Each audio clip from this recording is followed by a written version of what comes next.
अस्सलाम वालेकुम स्टूडेंट्स। आज हम युवक भारती इंग्लिश टेक्स्ट की प्रोज सेक्शन से फर्स्ट पोएम पढ़ने जा रहे हैं, जिसका नाम है चेरी ट्री। इस चेरी ट्री के इस नज़म के राइटर है, इस पोएम के राइटर है Ruskin bond. Ruskin bond was born in Kasauli, Himachal Pradesh in 1934. He grew up in Dehradun and Shimla, which was a perfect place for writing, to write down. It means वहाँ के नज़ारे, वहाँ का मौसम, वहाँ की आबो हवा इतनी अच्छी है, इतनी खूबसूरत है कि वहाँ जाकर एक इंसान राइटिंग कर सकता है। जिस तरह से पेंटिंग इंसान क़ुदरत के नज़ारों से मुतासिर होकर या जगह से मुतासिर होकर जिस तरह से पेंटिंग कर सकता है, वैसे ही इस जगह से मुतासिर होकर रस्किन बॉन्ड ने लिखना शुरू किया। He has written over 100 short stories, essays, novels, etc.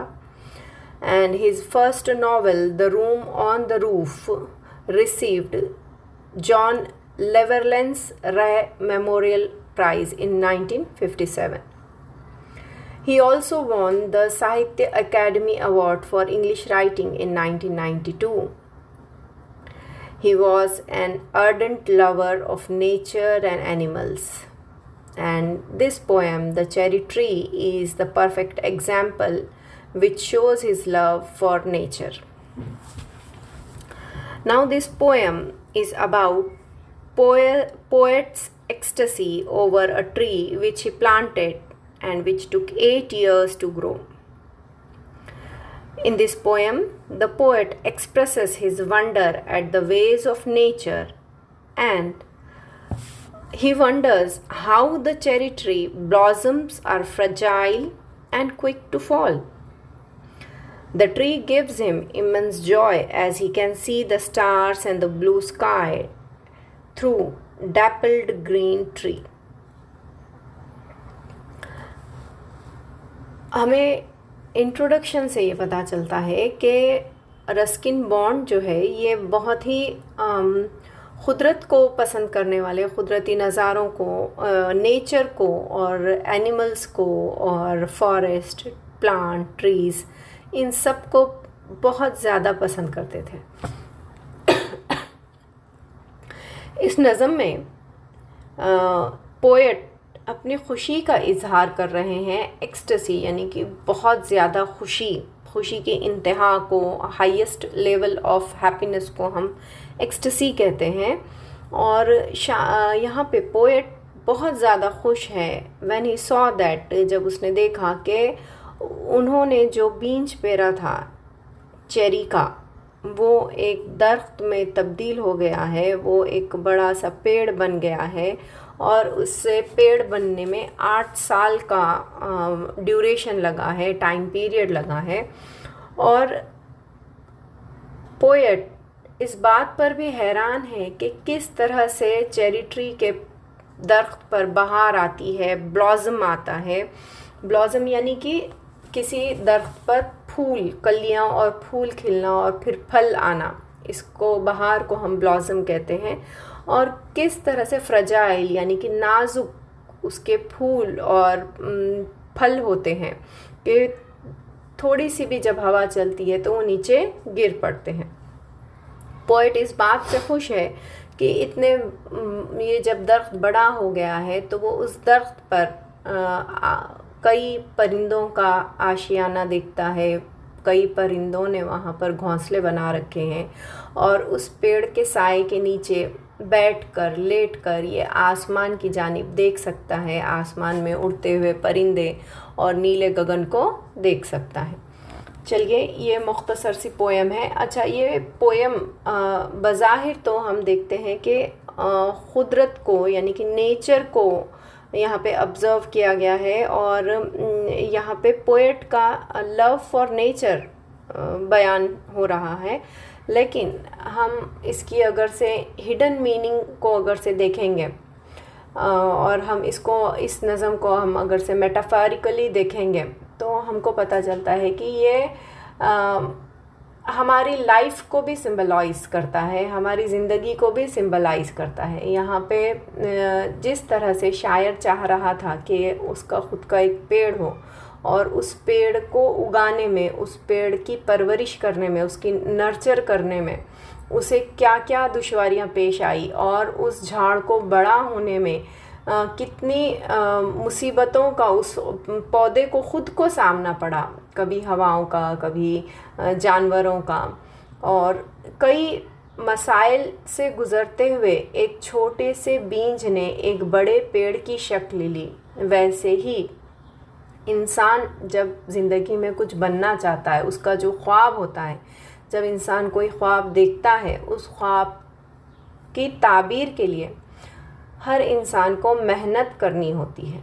As a students, अगर से आप भी आज कोई ख्वाब देख रहे हैं, कुछ बनने का ख्वाब देख रहे हैं, आपके करियर के मुतालिक कोई ख्वाब देख रहे हैं, आपके कारोबार के मुतालिक, आपके मुस्तकबिल के मुतालिक, जिस तरह से ये पेड़ को पूरा फुल ग्रोन ट्री बनने में 8 इयर्स का स्पैन लगा है, 8 इयर्स का वक्त लगा है, उसी तरह से हम यानी कि आप एज ए स्टूडेंट या मैं एज ए इंडिविजुअल, कोई भी इंडिविजुअल जब अपना एक कोई ख्वाब देखता है, किसी चीज़ से मोटिवेटेड हो जाता है और वो ड्रीम करता है कि मुझे ये ड्रीम को फुलफ़िल करना है, तो वो ऑल ऑफ द सडन हमने ख्वाब देखा और आँख खुल गई और ख्वाब की ताबीर हो गई, ऐसा नहीं होता है। बल्कि उस ख्वाब को रियलिटी में तब्दील करने के लिए आपको मेहनत करनी पड़ती है। यहाँ पे एक पेड़ को उगने के लिए 8 साल का वक्त लगा, उसको फुल ब्लूमिंग ट्री यानी कि फलदार दरख्त बनने के लिए 8 साल लग गए। उसी तरह से जब हम कोई ख्वाब देखते हैं तो उसकी ताबीर के लिए भी हमें हमारी ज़िंदगी के 5 साल, 7 साल, 8 साल मेहनत करनी होती है, तब कहीं जाके हमें वो मनसब, ओहदा मिलता है जिसका हमने ख्वाब देखा था, तब कहीं जाके हम उस मकाम पर पहुंचते हैं जिसका हमने ख्वाब देखा था। जिस तरह से इस पेड़ को बड़ा होने में कई दुश्वारियाँ आई, उसी तरह से जब हम ख्वाब देखते हैं या हम किसी चीज़ को, मकसद को, यानी कि हमारा जब कोई एम होता है तो उस एम के फुलफ़िलमेंट के लिए उसमें भी बहुत सारे डिटरेंट्स आते हैं, बहुत सारे ऑब्स्टिकल्स आते हैं, बहुत सारी रुकावटें आती हैं। उन रुकावटों को पार करते हुए, उन रुकावटों को दूर करते हुए, उनसे लड़ते हुए हमें आगे बढ़ना होता है। और हमें जब आगे बढ़ने की धुन होती है तो हमारी नज़र मंजिल की तरफ होती है, ना कि बीच में आने वाले दुश्वारियों की तरफ। और जब हमारी नज़र मंजिल की तरफ होती है तो हम उसी ही की जानिब बढ़ते चले जाते हैं। तो हम देखते हैं कि ये नज़म जो है ये एक ट्री के यानी कि एक सीड को पेरना, एक बीज को पेरना और उस बीज का दरख्त की शक्ल लेने के मुतालिक है। लेकिन हम इसको अगर से इसका हिडन मीनिंग देखेंगे तो हमें पता चलेगा कि ये हमारी ज़िंदगी को भी मेटाफोरिकली स्केच करता है, बयान करता है। चलिए हम नज़म की तरफ आते हैं। मैं लाइन टू लाइन रीड कर आपको पैराग्राफ 5 एक्सप्लेनेशन दूंगी। 8 years have passed since I placed my cherry tree in the grass. Must have a tree of my own, I said, and watered it once and went to bed. 8 साल हो चुके हैं मैंने जब एक cherry का बीज घास में बोया था। तब मेरे जहन में क्या बात थी? मेरे जहन में ये था कि मुझे अपना खुद का दरख्त चाहिए। यहाँ पे अब देखिए, शायर यहाँ पे पोएट क्या चाहता है? उसका खुद का पेड़ हो। यानी कि हम अगर से सोचें तो हम चाहते हैं कि हमारा खुद का करियर हो, हम चाहते हैं कि हम फ़लाँ मनसब पे पहुँच जाए, फ़लाँ ओहदे पे पहुँच जाए, या हमारे पास फ़लाँ डिग्री आ जाए। ये हमारा ख्वाब हो सकता है और इस ख्वाब के लिए हमें मेहनत करनी होगी। यहाँ पे जिस तरह से राइटर मेहनत कर रहा है उस बीज को बड़ा करने में, क्या कर रहा है वो? I watered it. I watered it once and went to bed. मैंने उसे पानी डाला, जो बीज मैंने घास में बोया था, गाढ़ा था, और उसे मैं पानी डालकर मैं सो गया. And forgot, but cherries have a way of growing. और मैं भूल गया, लेकिन चेरी का जो दरख्त है उसका अपना बड़ा होने का तरीक़ा है. Though no one's caring very much or knowing, and suddenly that summer near the end of May, I found a tree had come to stay. हालांकि कोई भी उस बीज के बारे में नहीं जानता था, कोई भी किसी को भी इस बारे में पता नहीं था, लेकिन अचानक गर्मा मई में मैंने देखा कि एक छोटा सा पौधा बाहर निकल आया है, छोटा सा पौधा नमूदार हुआ है. It was a very small 5 months child, lost in the tall grass, running wild. Goats ate the leaves, the grass cutter sheath, split it apart, and a monsoon blight. मैंने क्या देखा कि एक 5 महीने का बच्चा, यानी कि पौधे को, वो 5 महीने का पौधा वो हो गया था, 5 महीने का पौधा बाहर निकल आया है और वो जंगली घास में छुपा हुआ है, यानी कि उसके आसपास पूरी जंगली घास उगी हुई है और उसके दरमियान में ये पौधा है. बकरियां उसके पत्ते खा रही हैं और घास काटने वाले का सीत, यानी कि SCYTHE आप ग्लॉसरी में देख सकते हैं कि इसके अल्फाज मानी लिखे हुए हैं, मीनिंग्स लिखे हुए हैं. सीत यानी कि फसल काटने के लिए इस्तेमाल में आने वाला एक आला, एक औज़ार जो किसान इस्तेमाल करते हैं. आपने देखा होगा घास काटने के लिए एक चांद की शक्ल का हाफ मून शेप का एक औज़ार होता है, आला होता है, जिससे कि खेतों में किसान घास और फसल काटते हैं. तो उस सीत की वजह से क्या हुआ, उस छोटे से पौधे का पौधा ज़ख्मी हो गया, वो बीच में से चीर दिया गया, यानी कि पौधे को भी अननोइंगली, बिना जाने वो पौधे पर भी सीत चल गई और घास काटते वक्त वो भी ज़ख्मी हो गया, यानी कि बीच में से कट गया. स्प्लिट इट अपार्ट यानी कि बीच में से वो पौधा भी कट गया. It apart and A monsoon blight, और ब्लाइट का मतलब क्या है, नुकसान, और बारिश की वजह से भी उस पौधे को बहुत सा नुकसान पहुंचा.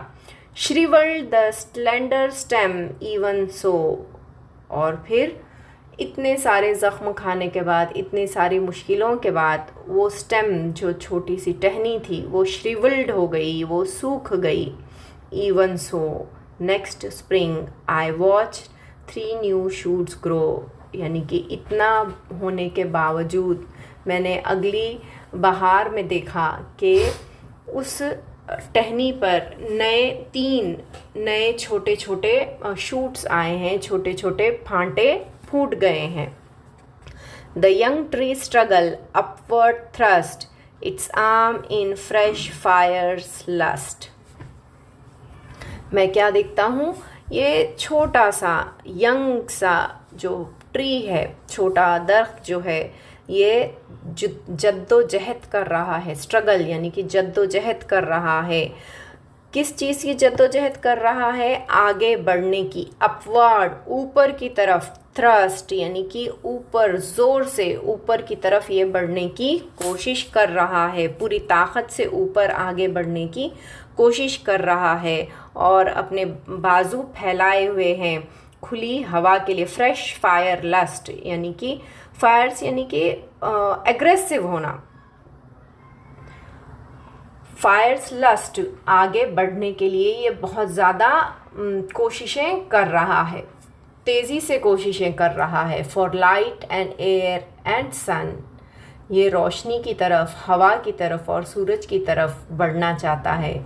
आई could only wait as one who watched wondering while time and the rain made a miracle from green growing pain. मैं बस इंतज़ार करता रहा और देखता रहा और सोचता रहा कि वक्त के साथ जब बारिश आती और वक्त गुज़रता चला जाता तो कैसा करिश्मा नज़र आ रहा है, एक हरा भरा पौधा बढ़ता चला जा रहा है। I went away next year, spent a season in Kashmir. अगले साल मैं कश्मीर चला गया और वहाँ पर एक पूरा मौसम मैं वहाँ रह कर आया। Came back thinner rather poor, मैं कश्मीर से मैं तो दुबला पतला होकर आया। But richer by cherry tree at my door, लेकिन मैं धनी हो गया, मैं अमीर बन गया। क्यों?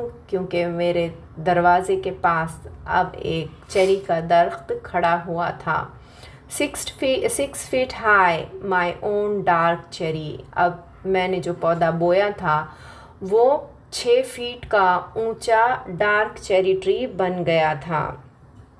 And I could scarcely believe it a berry, और मैं बिल्कुल यकीन नहीं कर पा रहा था। स्केर्सली बमुश्किल, मैं बड़ी मुश्किल से यकीन कर पा रहा था कि उसे फल लगा है। बेरी यानी कि जो भी बेर टाइप के फल होते हैं, चेरी भी एक बेरनुमा फल है, तो जो भी बीज वाले गोल फल होते हैं उन्हें हम बेरीज कहते हैं।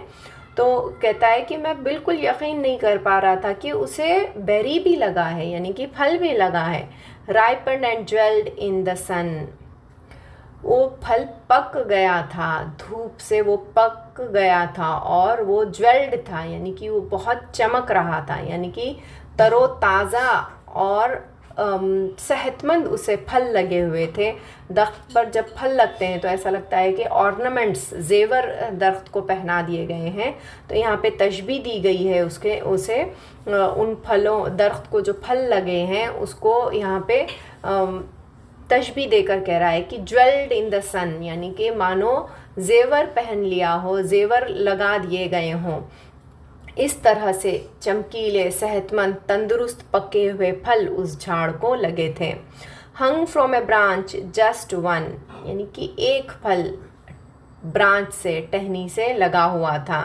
And next year there were blossoms small, pink, fragile, quick to fall at the merest breath the sleepiest breeze. कहता है कि पहले तो एक ही फल लगा, लेकिन अगले साल, आने वाले साल मैंने देखा कि उस पर बहुत बहार आई हुई है। ब्लॉसम यानी कि फलों की बहार आना, दरख्त पर बहार आई हुई है और छोटे छोटे गुलाबी रंग के नाजुक फल उसे लगे हैं जो बहुत ही नाजुक थे। क्विक टू फॉल, बहुत जल्दी झड़ जाते थे। कब झड़ते थे? मेरेस्ट ब्रीथ, यानी कि थोड़ी भी हवा चलती, थोड़ी भी, स्लीपेस्ट ब्रीज यानी कि हल्की सी भी हवा अगर से चलती, थोड़ी सी भी हवा बहती तो वो फल नीचे गिर जाते, क्योंकि वो बहुत फ्रजाइल थे, वो बहुत नाजुक थे।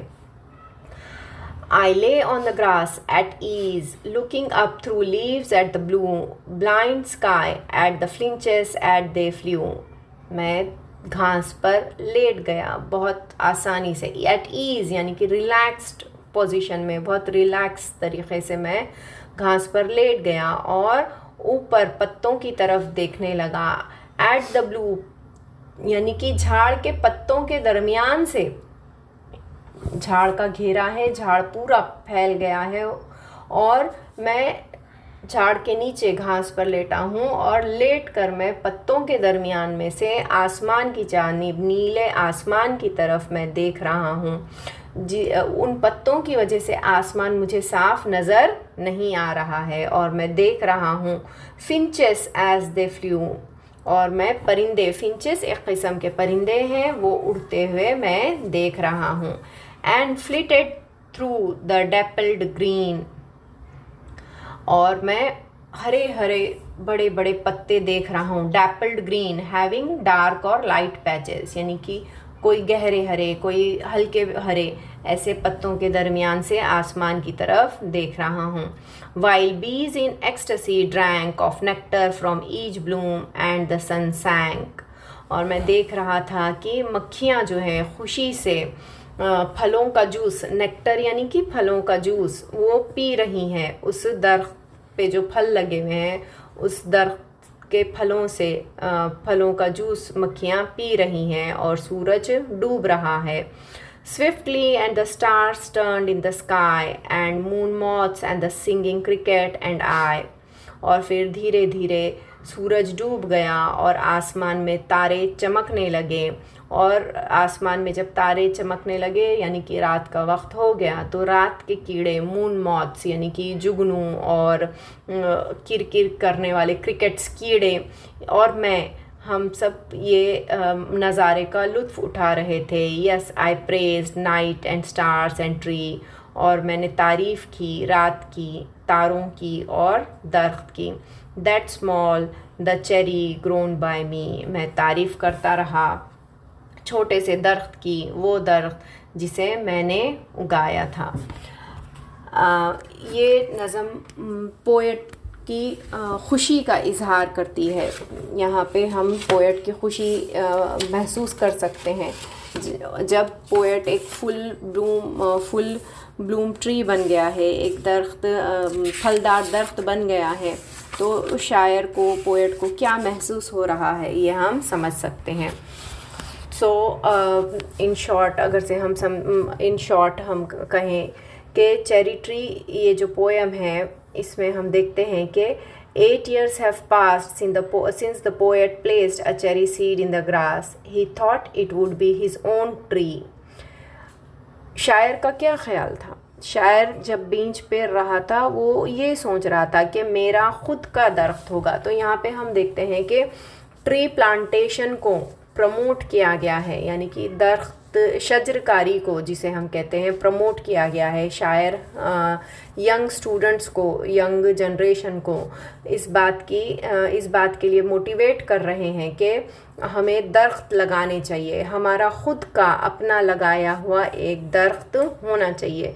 दरख्त जब आप लगाते हैं और उसे बड़ा होता हुआ देखते हैं और जब उस पर फल लदे हुए देखते हैं तो उसकी एक अपनी खुशी होती है।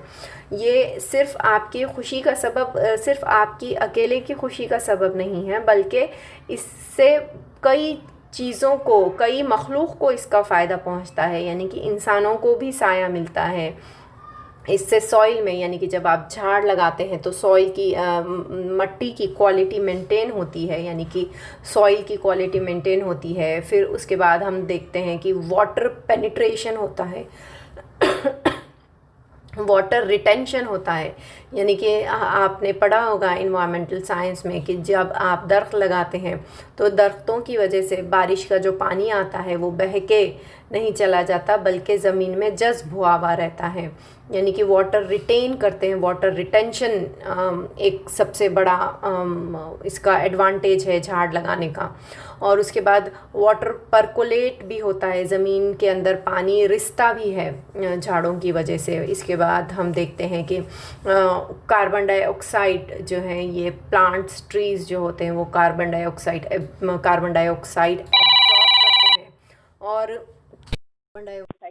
करते हैं और ऑक्सीजन, हमें ऑक्सीजन देते हैं। और इसके बाद हम देखते हैं कि परिंदों को रहने के लिए घर मिल जाता है, इंसेक्ट्स को खाने पीने के लिए ग़िज़ा मिल जाती है। इंसेक्ट्स हैं और बर्ड्स हैं, उनके लिए फ़ायदे की चीज़ बन जाता है, उनके लिए घर बन जाता है। उसके बाद हम कैटल है, हर्ड है, यानी कि बकरी है, भेड़, बकरी, मवेशी, यानी कि बहुत सारे मखलूक को, बहुत सारे लोगों को, birds, insects, cattles, human beings, इन सब को फ़ायदा होता है। तो इसकी जो एडवांटेजेस हैं उसको देखते हुए और इसका जो एक सेटिस्फैक्शन है, झाड़ लगाने का जो एक सेटिस्फैक्शन है, उसकी वजह से रस्किन बॉन्ड ने ये अपना एक एक्सपीरियंस जो है ट्री लगाने का, उसको यहाँ पे हमारे साथ शेयर किया है, ताकि वो मोटिवेट कर सके यंग जनरेशन को और सभी को जो भी ये नज़म पढ़ रहे हैं कि झाड़ लगाने चाहिए। उसको लगाने के बाद क्या खुशी मिलती है, उसको जब हम बढ़ता हुआ देखते हैं, उसके ऊपर नए नए पत्ते, नए नए फांटे जब फूटते हुए देखते हैं, तो हमारी क्या फीलिंग्स होती हैं, इसको इस नज़म में बयान किया गया है। चलिए, अल्लाह हाफिज़। उम्मीद है आपको ये नज़म समझ में आ गई। हम इसके एक्टिविटीज़ नेक्स्ट लेक्चर में लेंगे। अल्लाह हाफिज़।